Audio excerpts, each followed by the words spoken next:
hay que reconocer que estén súper bien. Como vieron en el título, ya por fin la ansiosa segunda temporada de... Y para mí es súper emocionante iniciar esta tercera temporada. Estamos por fin de regreso en Experiencias Paranormales 4. Y después de un año ahora llega la quinta temporada de Experiencias Paranormales.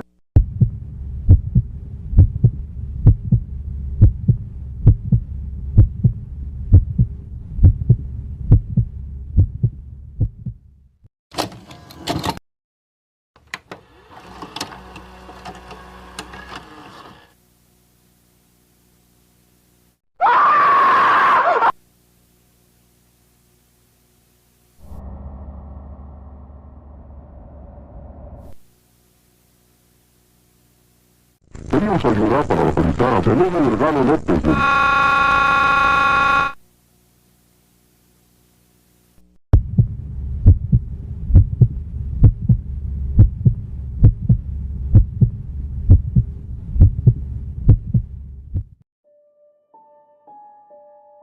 Buenas noches. Bienvenidos sean al último capítulo de Experiencias Paranormales 5. El día de hoy, como vieron en el título del video, hoy vamos a contar historias que me enviaron mis suscriptores y amigos. Pónganse cómodos que estas historias van a estar súper interesantes. Y por respeto a algunas historias van a ser anónimas y otras públicas. Así es que sin nada más que decir, que comience el capítulo final de Experiencias Paranormales.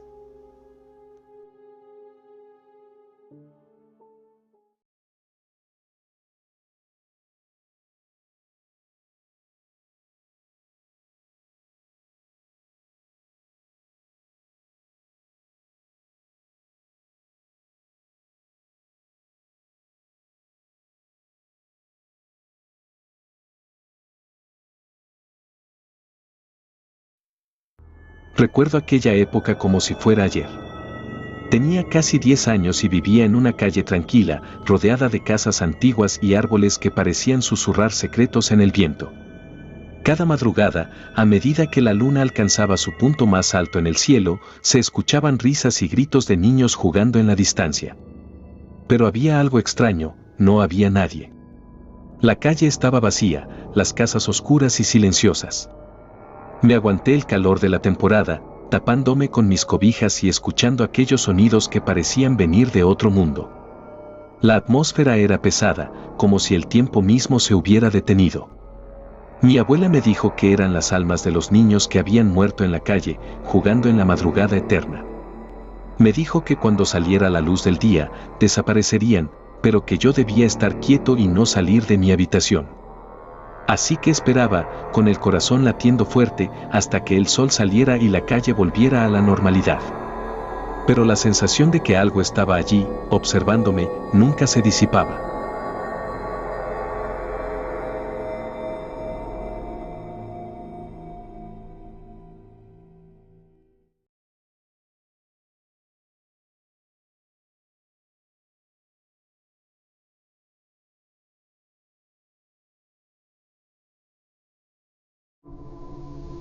El 2 de noviembre, Día de Muertos, fue una noche inolvidable para mí. Estaba trabajando como repartidor de Didi Food y decidí trabajar en esas horas para aprovechar la alta demanda de pedidos en la aplicación de Didi Food. Mientras recorría las calles de Iztapalapa, específicamente en la colonia Santa Cruz Mellehualco, sentí un frío pesado y denso que parecía envolverme por completo. Era como si la noche misma estuviera viva y me estuviera susurrando secretos. De repente, escuché los gritos de una mujer que parecían provenir de un parque cercano. Los gritos eran extraños y me llamaron la atención. Me sentí asustado y decidí alejarme del lugar, pero mi curiosidad me hizo mirar hacia atrás. Fue entonces cuando mi bicicleta comenzó a comportarse de manera extraña. Aceleró como si tuviera una potencia sobrenatural y me llevó directamente a mi casa. Me sentí confundido y asustado, pero al mismo tiempo, sentí una sensación de protección y seguridad.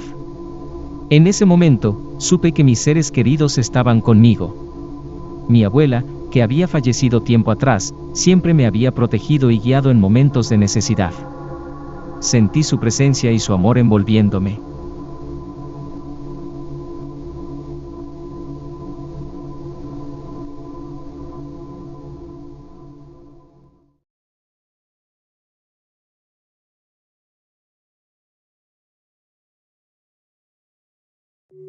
Buenas noches, me llamo Ricardo. La historia que voy a compartir con ustedes comienza en una casa que mis abuelos tenían. Todos los días, a las 2 de la mañana, se aparecía una señora sin cabeza que se decía que flotaba sobre los techos. Se decía que después de las 2 de la mañana, nadie debía salir de su casa, porque aquel que lo hiciera desaparecía. Este misterioso fenómeno duró un tiempo, hasta que de repente dejó de ocurrir. Sin embargo, pronto se descubrió que la señora sin cabeza solo había cambiado su objetivo. Ahora solo se aparecía a los niños recién nacidos. Mi familia y yo vivimos esta experiencia en propia carne. Mi abuela me contó que cuando yo era un bebé, la señora sin cabeza se apareció en mi habitación, flotando sobre mi cuna y mirándome con ojos vacíos. Aunque la señora sin cabeza ya no se aparece, la casa sigue siendo un lugar de misterio y terror. Y yo siempre recordaré esta historia que me hace sentir un escalofrío cada vez que pienso en ella. Atentamente, Ricardo.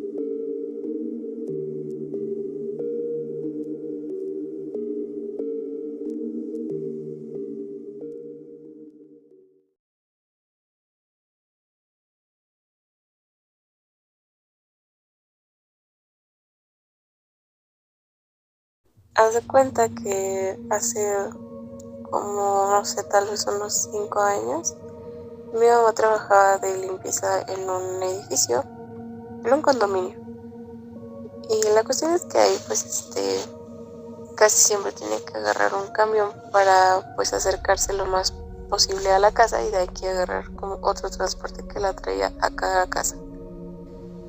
La cuestión es que ella, pues, iba en ese como camión y ya jura y perjura que se la fue platicando con alguien durante todo el transcurso de su llegada a cerca de casa. Ella decía que pues no, que se le iba platicando con una viejita y que esta viejita pues le contaba como que de su hija y mi mamá pues igual le contaba de mí y pues así, ¿no? O sea, de esas señoras que te encuentras y que de la nada empiezas a platicar con ellas, ¿no? Y pues bueno, la cuestión es que al final como que se llevaron bien en ese transcurso que era pues bastante largo y al final la viejita le dio su número, o sea, le dijo así como que no, pues marca a mi hija y platicamos después y que no sé qué.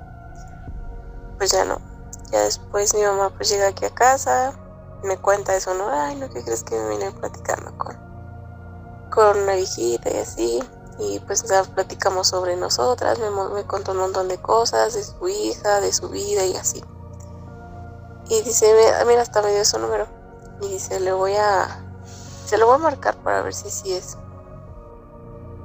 Y hace cuenta que pues mi mamá marca, o sea, en ese momento teníamos el teléfono de casa, entonces le marca desde ahí.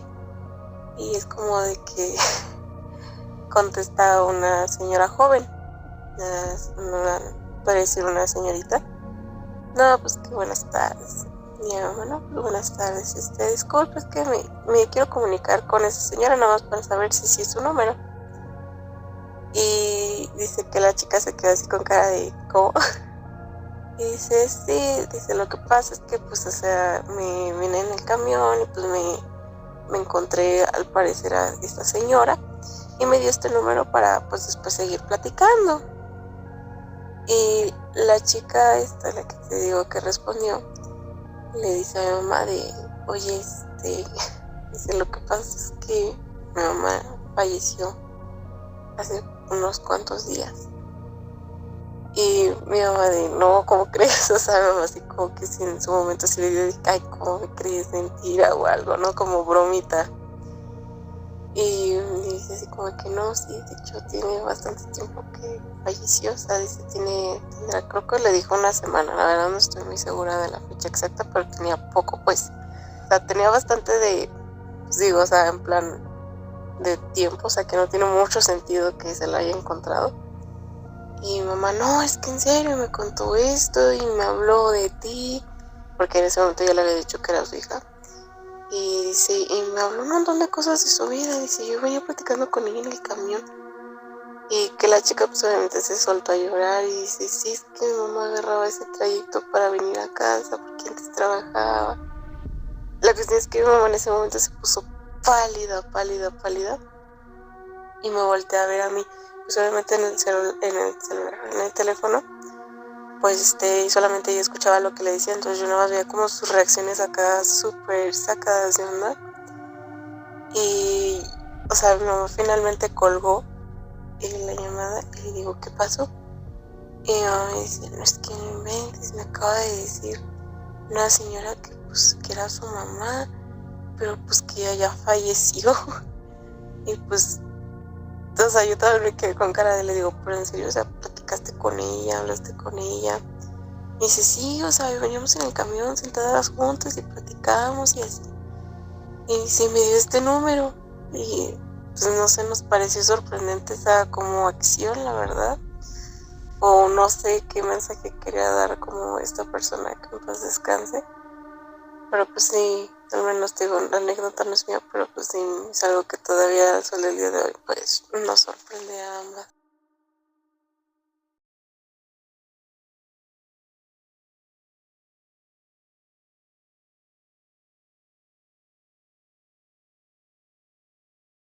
Cuando cumplí 19 años, acordé con mis amigos del CCH vernos afuera del metro Guelatao para festejarlo. En aquella época, no eran tan comunes los celulares, pero yo tenía uno, así que en esa época lo común era acordar la hora y lugar de encuentro desde un día antes, y así lo hicimos. Quedamos en las bancas del metro Guelatao a la 1:30. Llegué unos minutos antes y me senté junto a una mujer mayor, con la cabeza llena de canas, su cabellera era blanca como el algodón. La señora me llamó la atención por lo espeso de su cabellera, padre de que era corto y de una blancura brillante. Tenía una cortadora que sangraba mucho. Me contó cómo había sido su vida de joven, venía de Guanajuato y su padre había sido ferrocarrilero, la quería mucho. Después, ella se casó y tuvo que emigrar a la ciudad. Tuvo varios hijos, y todos se habían ido a trabajar a Estados Unidos. Había enviudado y vivía sola. Le conté que iba a tomar unas cervezas con mis amigos, pero que no sabía exactamente el lugar. Ella se ofreció a llevarme a uno que conocía, que era de la amante de su vecino. Caminamos, ella tomada de mi brazo, hasta su edificio Q. Entramos y todo parecía muy limpio, con muchos adornos viejos y fotografías de los que dijo eran sus hijos y nietos. 3 meses después, le dije a una amiga que me acompañara a verla porque me daba miedo ir solo. Llegamos al departamento y estaba muy sucio por fuera, nadie me abrió. Fuimos con la amante del vecino y, de paso, paramos por una cerveza. Pregunté por la señora, que me dijo se llamaba Clementina. La chica me explicó que Clementina había fallecido hacía más de 1 año y que había estado sola. No le creí nada, estaba entre espantada y sorprendida. Me fui a mi casa y llegué a contarles a mis padres que no daban crédito de mi aventura. Ya no sabían si regañarme o consolarme.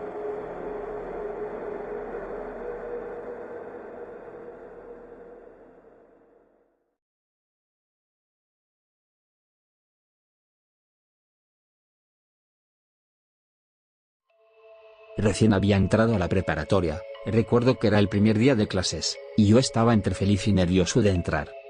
Las primeras semanas fueron de lo más normal posible, pero hubo un día en específico donde todo cambió. Saliendo de mis últimas clases ya era un poco de noche, y tenía de ir a las oficinas de la escuela por unos papeles, y la entrada de la escuela estaba un poco lejos. Fui a las oficinas por mi documento, y ya de regreso hacia la puerta de salida encontré una puerta secreta que decía solo personal autorizado, pero lo raro aquí fue que estaba abierta. Por un lado no quería entrar, pero mi curiosidad me ganó y me dirigí hacia esa puerta.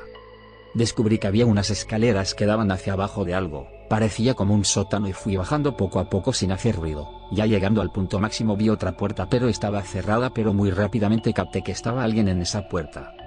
Inmediatamente puse mi oreja en la puerta, y de repente escuché como estaban haciendo un canto en un idioma medio extraño. La verdad desconozco lo que estaban haciendo, yo solo escuchaba dialecto raro y alguien llorando. Inmediatamente me empecé a asustar y salí sigilosamente de ahí.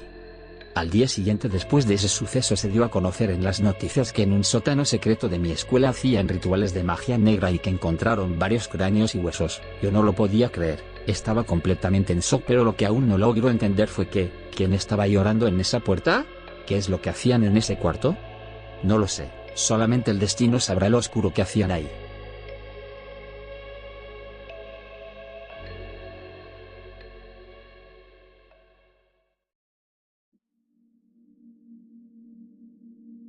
Y hasta aquí las historias del día de hoy. Espero que les haya gustado muchísimo estas historias que les acabo de contar.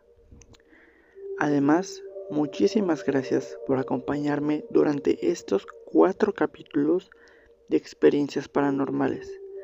Para mí ha sido todo un honor estar con ustedes. Y pues sin nada más que decir, nos vemos en 2025 con la 6ª temporada. Muchas gracias.